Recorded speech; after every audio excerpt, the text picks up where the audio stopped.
नमस्ते दोस्तों, स्वागत है आप सभी का। और आज की वीडियो में हम लोग डिस्कस करने वाले हैं एंडोप्लाज्मिक रेटिकुलम के बारे में। तो अगर आप ध्यान से देखो सिलेबस को अपने, तो ये बिल्कुल अलग से कोई मेंशन नहीं है कि एंडोप्लाज्मिक रेटिकुलम आपको पढ़ना है। लेकिन एग्ज़ाम में कभी कभी ऐसे भी क्वेश्चन आ जाते हैं जो कि आपके सिलेबस से तो रिलेटेड रहेंगे लेकिन मेंशन नहीं है सिलेबस में। जैसे कि एंडोप्लाज्मिक रेटिकुलम एक सेल ऑर्गेनेल है लेकिन मेंशन नहीं है, लेकिन आ सकता है। तो ध्यान रखना इस चीज़ को, ठीक है? क्योंकि फिर हम एग्ज़ाम में देखते हैं कि ये तो मेंशन था ही नहीं, ये कहाँ से आ गया। तो ऐसे कभी कभी क्वेश्चन आ जाते हैं, ठीक है। अब स्टार्ट करते हैं एंडोप्लाज्मिक रेटिकुलम। सबसे पहला पॉइंट है यहाँ पर, एंडोप्लाज्म का अर्थ है जीव द्रव्य।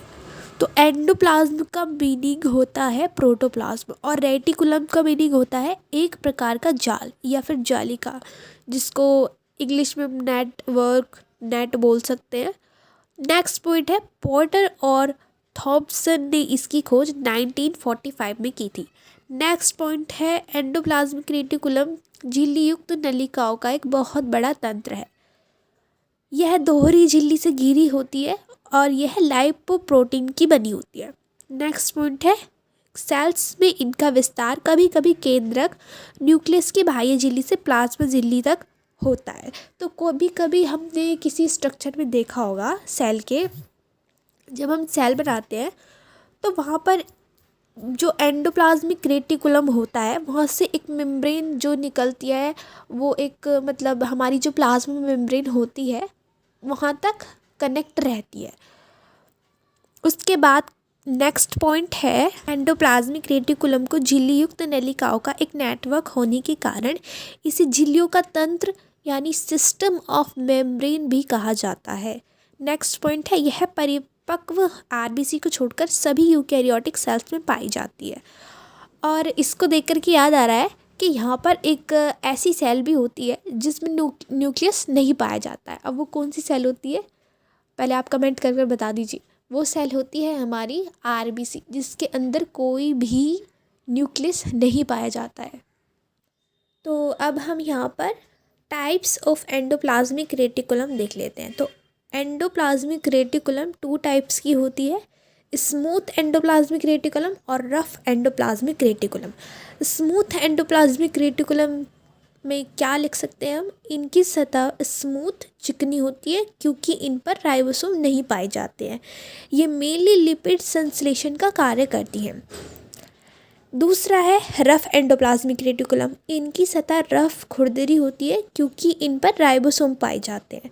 ये प्रोटीन संश्लेषण में हेल्प करते हैं और राइबोसोम भी क्या करते हैं, प्रोटीन सिंथेसिस में हेल्प करते हैं।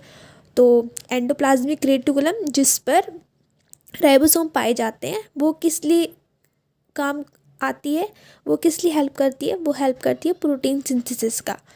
उसके बाद एक लास्ट पॉइंट है यहाँ पर, एंडोप्लाज्मिक रेटिकुलम का मेनली वर्क उन सभी लिपिड्स और प्रोटीन्स का सिंथेसिस करना है जो विभिन्न सेल मेम्ब्रेन का और न्यूक्लियर मेम्ब्रेन का फॉर्मेशन करती है। तो एंडोप्लाज्मिक का ये वर्क होता है। उसके बाद केमिकल कंपोजिशन में आप ये लिख कर आ सकते हैं 30 से 50% ऑफ लिपिड और 70% के आसपास फॉस्फोलिपिड। अब हम यहाँ पर स्ट्रक्चर के बारे में किस टाइप से हम कमेंट्स लिख सकते हैं वो देखते हैं। तो एंडोप्लाज्मिक रेटिकुलम 3 प्रकार की संरचनाओं का एक जाल होता है। वो कौन कौन सी संरचनाएं हैं, वो है सिस्टर्नी, दूसरी पुटिका, तीसरी नलिकाएं। सिस्टर्नी और वेसल्स और ट्यूबल।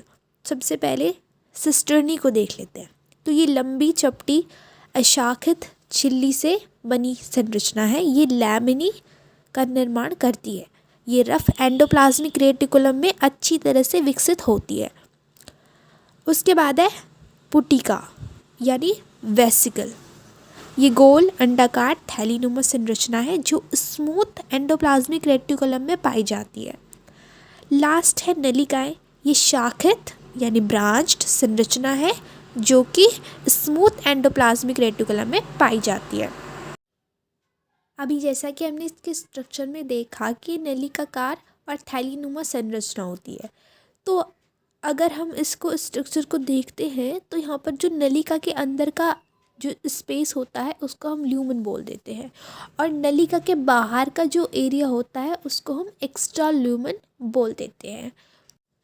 यहाँ पर आप कुछ डायग्राम देख सकते हैं, और डायग्राम बहुत ही मोस्ट इम्पॉर्टेंट है। तो किसी भी चीज़ के हो, लॉन्ग आंसर आ रहे हैं या फिर शॉर्ट आंसर आ रहे हैं, डायग्राम तो बिल्कुल बनाकर आना है। तो डायग्राम की तो प्रैक्टिस बहुत करनी पड़ेगी। और तो एंडोप्लाज्मिक रेटिकुलम में बस इतना ही, और मिलते हैं किसी नेक्स्ट वीडियो में। तब तक के लिए बाय बाय।